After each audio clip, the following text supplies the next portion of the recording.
안녕하세요. 광교우입니다. 지난밤에 미국 국가 부채가 40조 달러를 넘었다고 합니다. 제가 몇 번 이제 미국 국가 부채의 심각성에 대해서 말씀드린 적이 있는데요. 이거는 뭐 아직 공식적으로 나온 통계는 아니고, US 데트 클락이라는 이제 비영리 기관에서 매일 실시간으로 발표를 합니다. 그래서 이제 실시간 기준입니다. 아직 공식적으로 나온 자료는 아닙니다. 근데 뭐 이게 더 정확한 자료입니다. 미국 국가 부채가 트럼프 대통령 취임 전에 이제 36조 달러였고요. 매년 2조 달러씩 늘어납니다. 근데 이제 최근에 대이란 전쟁 때문에 좀 더 속도가 가팔라졌습니다. 그래서 이제 그 25년 10월에 38조 달러를 돌파했고요. 오늘자로 40조 달러를 돌파했습니다. 뭐 특별한 건 아닙니다. 계속 증가하고 있었기 때문에. 근데 하여튼 지금 증가 속도가 더 빨라지고 있습니다. US 데트 클락이라는 이제 그 인터넷 사이트가 있습니다. 미국의 이제 공익기관에서 이제 발표하는 자료인데, 여기 보시면 이게 이제 실시간 자료입니다. 미국의 국가 부채가 아, 40조 달러고요. 그 다음에 이제 어, 연방 지출이 7조 달러가 넘습니다. 그리고 연방 재정 적자가 1.7조 달러 정도 되고요.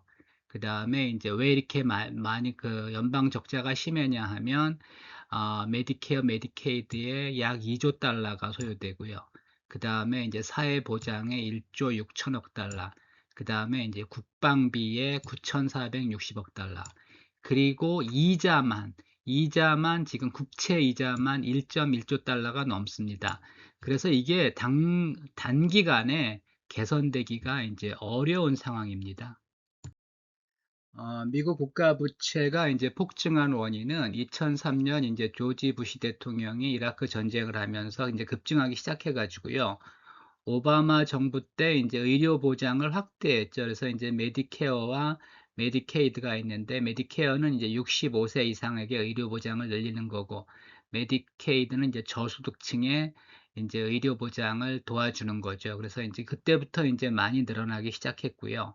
그 다음에 이제 코로나는 이제 트럼프 일기랑 바이든 정부 때 이제 발생했는데, 두 정부 다 아주 돈을 펑펑 썼습니다. 그래서 이제 코로나 때 많이 늘어났고요. 그 다음에 이제 우크라이나 전쟁, 미국이 우크라이나 전쟁에 이제 참여하고 있지는 않지만 무기 등을 많이 지원했고, 요번에 이란 전쟁도 뭐 금방 끝날 줄 알았는데, 전쟁이라는 게 이제 한번 시작하면 잘 안 끝나죠. 그래서 이제 지금 지출이 확대되고 있고, 그래서 미국 국채가 이제 폭증하고 있습니다.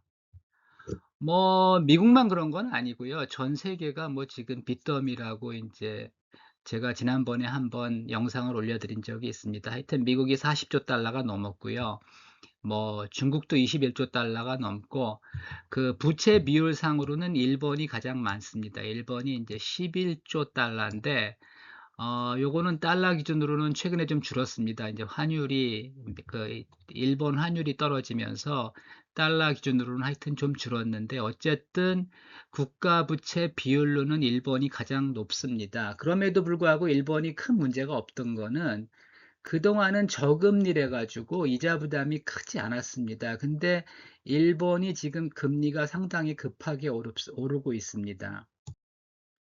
이제 더 큰 문제는 이제 금리인데, 이게 이제 미국 국채의 이제 평균 만기가 한 5년 11개월 정도 됩니다.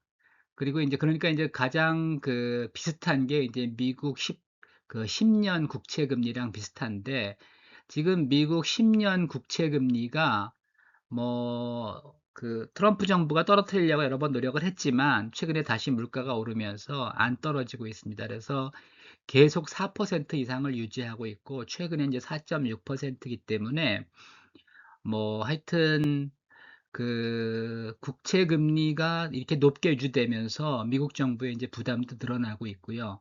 일본은 그동안은 1%가 안 됐는데 작년부터 오르기 시작해서 최근에 뭐 거의 3%에 인제 근접하고 있습니다. 근데 일본의 그 평균 국채 만기가 9년 5개월 정도 됩니다. 그러니까 거의 그 10년 국채 금리랑 그 비슷하다고 본다면 앞으로 일본의 그 국채 이자 부담이 과거에 비해서 이제 3배 정도 증가하게 되는 겁니다. 시장 금리가 오른다고 이미 발행한 국채의 이자를 더 주지는 않습니다. 그래서 일단은 국채라는 거는 이제 발행 시 쿠폰 금리가 중요하고요. 국가는 이제 발행 당시 쿠폰 금리를 계속 지급합니다. 이제 투자자는 그 현재 시장 금리가 중요하죠. 현재 시장 금리로 이제 국채를 사고 팔지만 국가는 일단 발행 시 쿠폰 금리를 지급하기 때문에 시장 금리가 오른다고 뭐 이자를 더 지급하지는 않습니다. 근데 이제 고금리가 지속되면 결국 인제 채권, 국채를 롤오버를 해야 되잖아요. 이제 롤오버를 할 때마다 오른 금리로 인제 새로 발행을 하기 때문에 그 금리 부담이 인제 커지는 겁니다. 그래서 인제 결국은 평균 조달 금리가 중요한데 지금까지는 미국이 한 3% 정도의 인제 금리를 부담했는데 현재 상황이라면 머지않아 이제 4% 이상이 됩니다. 그래서 뭐 개인이나 기업이나 국가나 똑같습니다. 수입으로 이자를 못 갚는 수준이 되면은 이제 부채가 폭증하죠. 특히 이제 지금 같이 부, 그 국가 부채 원금도 늘어나고 금리도 올라서 이자도 늘어난다면 아주 국가 부채가 폭증할 가능성도 있습니다. 당장은 뭐 문제가 없습니다. 미국은 기축 통화국이고 그중에도 뭐 달러 발권국이기 때문에 뭐 그리고 어떤 사람들은 미국은 뭐 달러 발행국이기 때문에 크게 문제 안 된다. 이제 이렇게 생각하는 사람도 있습니다. 하지만 그 달러에 대한 신뢰가 무너지면은 뭐 달러는 물론이고 미국 주식, 미국 국채도 폭락할 수가 있죠. 그동안은 뭐 미국 국채는 뭐 리스크 프리 자산으로 이제 생각을 해 왔는데 뭐 이런 믿음도 이제 흔들릴 수가 있습니다.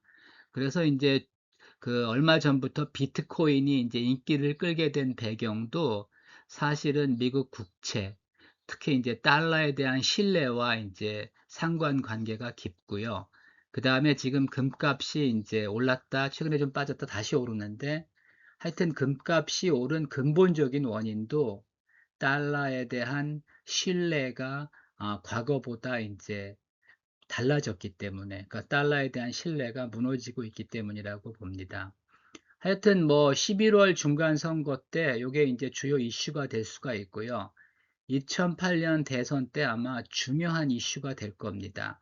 그래서 뭐 당장은 문제가 없지만 이게 언제든지 시장에 부담을 줄 수가 있기 때문에 하여튼 뭐 이런 악재가 있다는 거를 명심하시고 투자하시기 바랍니다.